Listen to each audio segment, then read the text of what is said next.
A bartender's job is usually about mixing drinks and making sure people have a good time. But could they soon be saving lives too? A new initiative wants bartenders in our city to administer overdose antidotes. Ali Chiasson joins us live from Kensington Market now, where this whole project is kicking off tonight. And Ali, are bartenders ready to take on this kind of responsibility?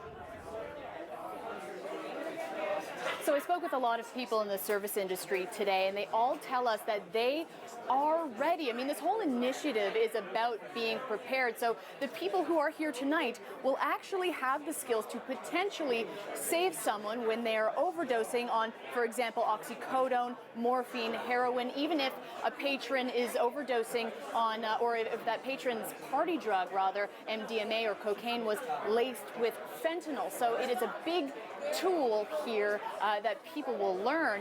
They'll learn how to administer that antidote that we told you about. It's called naloxone. So we spoke with a veteran bartender today. He tells us that this is really just a natural progression for people in the service industry.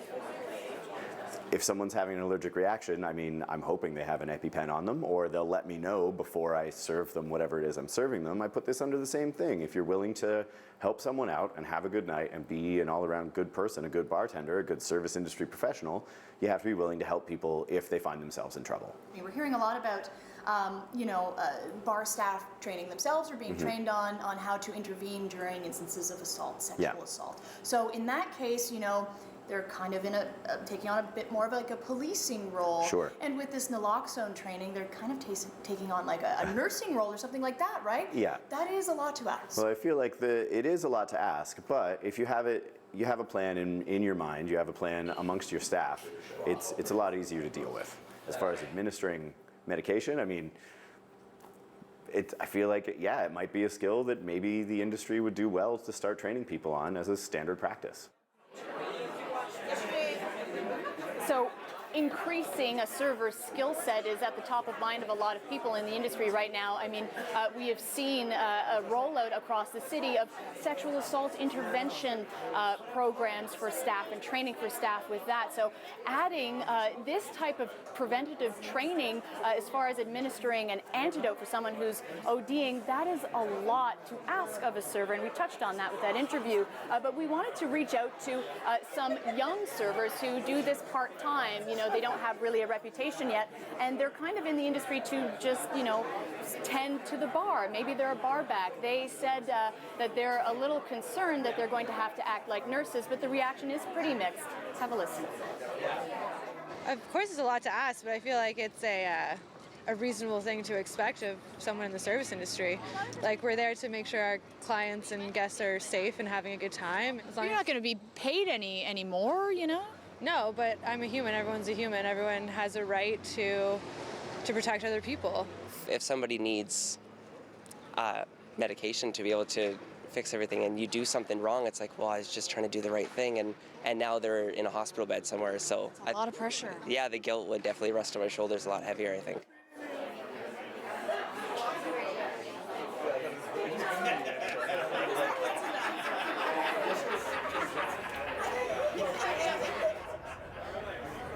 All right, thank you for that, Ali.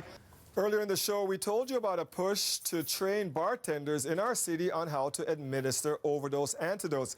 Ali Chiasson joins us live again from a bar in Kensington, the site of tonight's project launch. And Ali, some people think they just won't be up to the job if an overdose happens, but apparently it's a fairly simple procedure. Yeah, absolutely. I mean, the eager but wary servers that we spoke to today were actually relieved to learn that the naloxone overdose antidote is actually just a nasal spray. And to sort of walk us through how it works, I wanted to bring in Matt Johnson here. You're with the Queen West Community Health Center. You have a naloxone kit, the one that we would see in a bar. How does it work? So this is what the kit looks like. Inside there's 2 nasal sprays, so there's 2 doses. There's a face mask for giving rescue breathing, and there are gloves, so if there's any kind of vomit around, then you're saved. And there's also a booklet on how to administer naloxone, in case you don't remember in the moment. So what else are people learning today? They're being shown like a tutorial on how to actually administer it, but also what symptoms to look out for. Yeah, there's a big difference between an opiate overdose and a GHB overdose or a roofie overdose, they can look similar, but the way that you respond to it is quite different. Okay, so thank you so much for just walking us through that there. But tell us also just what this will help, who this will help. Someone overdosing on what?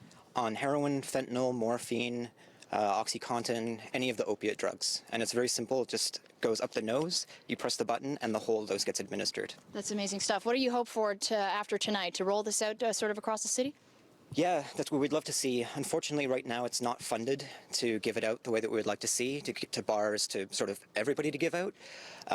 So right now you can get it in pharmacies, but a lot of the people that we work with who are the most marginalized, sort of homeless drug users, don't want to access it at pharmacies because you have to give a health card, you have to give your name, and they're worried about being tracked. Of course. So right now, awareness about the naloxone kits and that they're out there, and people like you are out there on bikes, right, as well, getting those people who might be afraid to approach people and actually get it from the pharmacies. Okay, Matt, thank you so much.